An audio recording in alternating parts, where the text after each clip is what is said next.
យើងអាចលេងហ្គេមលឿនជាងមុនពី frame បែបនេះទៅ frame បែបនេះគ្រាន់តែដូរ mod ប៉ុណ្ណោះចុះថ្មីនេះគឺមាន mod មួយដែលល្អមែនទែនសម្រាប់ក្នុងការលេងនិង optimize នៅ game របស់យើងនេះដឹងហើយថា Minecraft គឺ run ដោយ OpenGL ដែលជារបៀបក្នុងការ run យូរមករបស់ Minecraft ប៉ុន្តែឥឡូវនេះគឺ Minecraft ទើបតែតម្លាក់នឹងអនុញ្ញាតថ្មីឲ្យ run game ប្រើប្រាស់ជាមួយនឹងរបស់ថ្មីមួយគឺ Vulkan ដែល Vulkan ឥឡូវនេះក៏មាន mod ដែរគឺ mod Vulkan ដែលយើងកំពុងតែលេងហ្នឹងគឺវាទទួលបាន FPS ខ្ពស់មែនទែនអញពោះ mod ហ្នឹងគឺនេះរូបរាងបែបនេះអក្សរ V Vulkan mod ហើយគេទើបតែ update វារយៈពេល2អាទិត្យមុនទេបើសិនអ្នកចង់រៀប mod ញ៉ៃញ៉ៃអីទេអាចចូលមក mod page បានយើងនឹងទៅឃើញជាមួយនឹង Vulkan Optimize ឯងចំពោះ mod Vulkan នេះវាក៏មាននៅ option របស់វាមួយដែរគឺនេះលយមែនតើវាដូច sodium ដែរអញ្ចឹង setting វាគឺដូចតែ sodium ទេមានអីអស្ចារ្យទេប៉ុន្តែអ្វីៗទាំងអស់ទោះវាល្អប៉ុណ្ណាក៏ដោយក៏វានៅតែមានគុណវិបត្តិដែរសម្រាប់ Vulkan mode គុណវិបត្តិរបស់វាគឺវាអត់សូវ support នៅ mod មួយចំនួនច្រើនទេ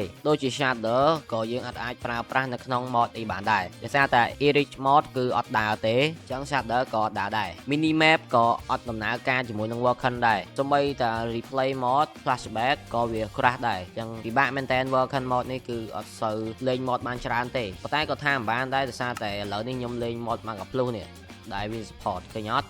យ៉ាងណាក៏វានៅតែល្អដែរទោះវាមានគុណវិបត្តិច្រើនយ៉ាងណាក៏ដោយគុណវិបត្តិប៉ុណ្ណឹងក៏មិនសូវអីដែរចំពោះអ្នកដែលមានកុំព្យូទ័រតូច performance តូចដែលយើងចង់លេង smooth នឹងគេដែរតែធ្វើអត់បានឥឡូវនេះគឺមាន mod ហ្នឹងហើយដែលយើងឡើង render OpenGL ដែរវា render ជាមួយនឹង Vulkan ម្ដងអញ្ចឹងទៅ game ដើរល្អមែនតើហើយថ្ងៃហ្នឹងខ្ញុំធ្វើវីដេអូនេះដើម្បីចែករំលែកអំពី mod នេះទេគ្រាន់តែខ្ញុំសាក download លេងអញ្ចឹងខ្ញុំក៏ចូល mod ចែករំលែកទៅហើយវីដេអូនេះប៉ុណ្ណឹងកុំភ្លេច like subscribe ផងបាយ